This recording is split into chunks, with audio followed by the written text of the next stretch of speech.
Carla sat at the edge of her bed, sunlight streaming through the curtains, illuminating the dust particles dancing in the air. She blinked against the brightness, feeling the familiar weight of grief pressing down on her. It was another morning in the house that felt too big, too empty, since her husband, James, had passed away 2 years ago. Each day began with a routine that felt more like a burden than a comfort. Swinging her legs over the side of the bed, Carla felt the cool wooden floor beneath her feet. The silence wrapped around her like a thick blanket, suffocating yet familiar. As she made her way to the kitchen, she passed by the photo wall they had created together, a collage of laughter and memories frozen in time. In those moments, they had been so alive, their smiles capturing the essence of love that had once filled this space. Now, all that remained were echoes. Pouring herself a cup of coffee, she reached for her favorite mug, a simple ceramic piece with a chipped rim. It was a gift from James on their 10th anniversary, a reminder of the love that had once filled their mornings with warmth and joy. She stared at the empty chair across from her, wishing for the impossible a conversation, a shared joke, just the presence of someone who understood. "How did it come to this?" she whispered, her voice cracking. "How did I become so invisible?" Taking her coffee outside, she hoped the fresh air would bring clarity. As she sat on the porch, watching the world move on without her, she felt the sharp contrast of her solitude against the vibrancy of life surrounding her. Neighbors walked their dogs, children laughed as they played, and somewhere a couple shared a tender moment that made her heart ache. It felt like everyone was living, while she remained trapped in a moment of unbearable stillness. Days turned into weeks, and the loneliness grew thicker, suffocating her. The grocery store had become her sanctuary, a place to immerse herself in the busyness of life without feeling entirely lost. Each Sunday she would wander the aisles, surrounded by the bustle of families and friends. But today was different. As she navigated through the cereal aisle, she caught sight of a mother with 2 children, their laughter ringing out like music. The woman's voice was bright and filled with joy as she asked her kids to help pick their favorite snacks. Carla felt a sharp pang in her heart. It was the kind of joy she craved, the kind that seemed forever out of reach. "I should be happy for them," she thought, forcing a smile as she grabbed a box of her husband's favorite cereal. "But why can't I be happy again?" When she reached the checkout line, her heart sank as she realized she was standing alone. The cashier smiled and made small talk, but all Carla could think about was how she longed for a meaningful connection. After paying, she walked back to her car, the weight of the world pressing down on her shoulders. "I can't keep doing this," she muttered, fighting back tears. Suddenly, she heard a soft voice call out, "Excuse me?" Startled, she turned to see a little girl, no more than 8 years old, standing by her car. The girl had curly brown hair and big, bright eyes that seemed to radiate hope. "Hi, I'm Lucy. I lost my dog, and I can't find him anywhere." Carla's heart ached at the sight of the girl's worried face. "Oh no, what does he look like?" Carla knelt down, feeling an unexpected connection to the little girl. Perhaps in this moment, she could offer comfort and find some light in her own darkness. "He's a small, fluffy white dog named Snowball.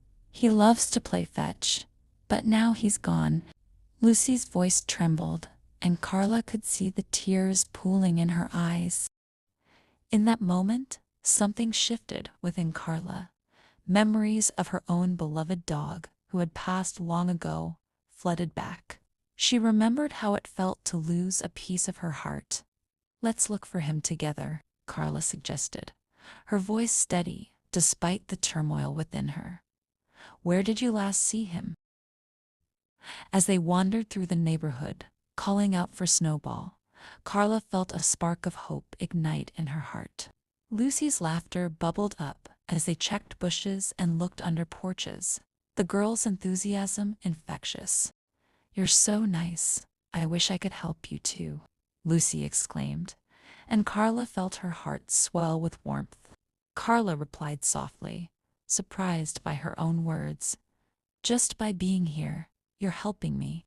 They spent what felt like hours searching, but just as they were about to give up hope, they heard a familiar bark.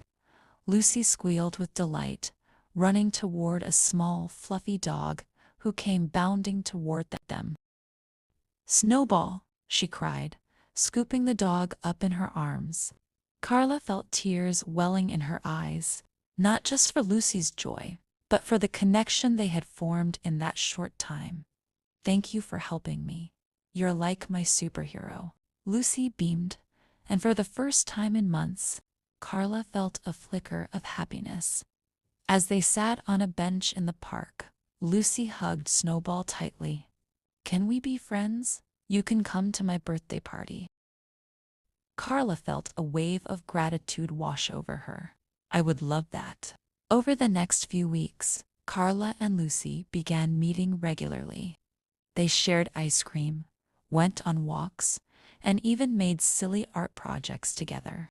Lucy's youthful spirit brought light into Carla's life, and each encounter filled her with joy. One afternoon, as they sat in the park, Lucy turned to Carla, her innocent eyes wide with curiosity. "What happened to your husband?" Carla hesitated, feeling the weight of her grief. "He got sick and passed away. I miss him a lot." Lucy nodded, her expression serious. "I miss my grandma too. She's in heaven." Their shared experiences of loss connected them in a way that was both heartwarming and heartbreaking. "You know, Lucy," Carla said gently, "grief is like a wave. Sometimes it hits you hard, and other times it's just a gentle reminder." Carla hesitated, feeling the weight of her grief. "He got sick and passed away. I miss him a lot." Lucy nodded, her expression serious. "I miss my grandma too. She's in heaven." Their shared experiences of loss connected them in a way that was both heartwarming and heartbreaking. "You know, Lucy," Carla said gently, "grief is like a wave. Sometimes it hits you hard, and other times it's just a gentle reminder." Lucy tilted her head, contemplating this. "But waves always go back, right?" Carla smiled, her heart swelling. "Yes, they do. And sometimes, when the waves go back, they leave beautiful shells behind, just like memories." Their conversations opened a door to deeper understanding and healing. Carla realized that she could share her pain and allow others in, even if it felt vulnerable. Inspired by her friendship with Lucy, she decided to take a leap of faith. She signed up for a local community art class.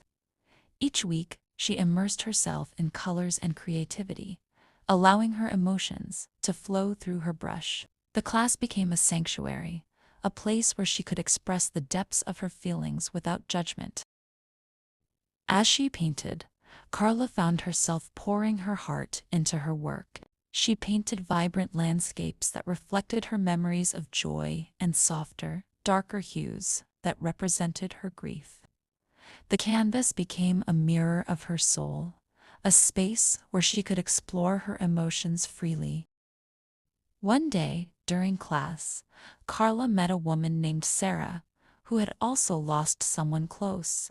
As they painted side by side, they shared their stories. "I lost my husband to cancer last year," Sarah said, her voice trembling. "It still feels surreal, like I'm walking through a fog." Carla nodded, feeling the weight of their shared sorrow. "I understand completely. Some days are better than others, but it's the little connections that help me get through." Their friendship blossomed, and together they began attending support groups for those dealing with loss. Each session was filled with tears, laughter, and the comforting knowledge that they were not alone in their struggles. With each passing day, Carla's heart began to heal. She learned that vulnerability was not a sign of weakness, but a testament to her strength. The connections she had formed with Lucy and Sarah reminded her of the power of community and empathy. She started to volunteer at local shelters, offering her time to help others in need. Each act of kindness filled her with purpose and joy. As winter turned to spring, the world outside blossomed with new life. The days grew warmer, and the laughter of children filled the air once more. Carla found herself drawn to the park, where she and Lucy often played. One sunny afternoon, as they swung side by side, Carla looked at Lucy and said, "You've changed my life, you know. You helped me find joy again." Lucy beamed, her smile bright enough to light up the world. "And you helped me too. You're my best friend." Carla felt a tear slip down her cheek, but this time it was a tear of joy. She realized that the darkness she had felt for so long was slowly being replaced by light and love. One day, while volunteering at the shelter, she noticed a young boy sitting alone, his eyes filled with sadness. He reminded her of the boy she had once seen in her childhood, a boy who had lost everything and sat in silence, longing for comfort. The memory struck her deeply, and she felt a surge of empathy. Carla approached him gently, kneeling down to meet his gaze. She asked softly. He looked up, his eyes shining with unshed tears. "My name is Sam," he replied, his voice barely above a whisper. "What's wrong, Sam?" Carla inquired. "I lost my mom," her heart aching for him, "and I don't know where she is," he confessed, his small shoulders shaking as he spoke.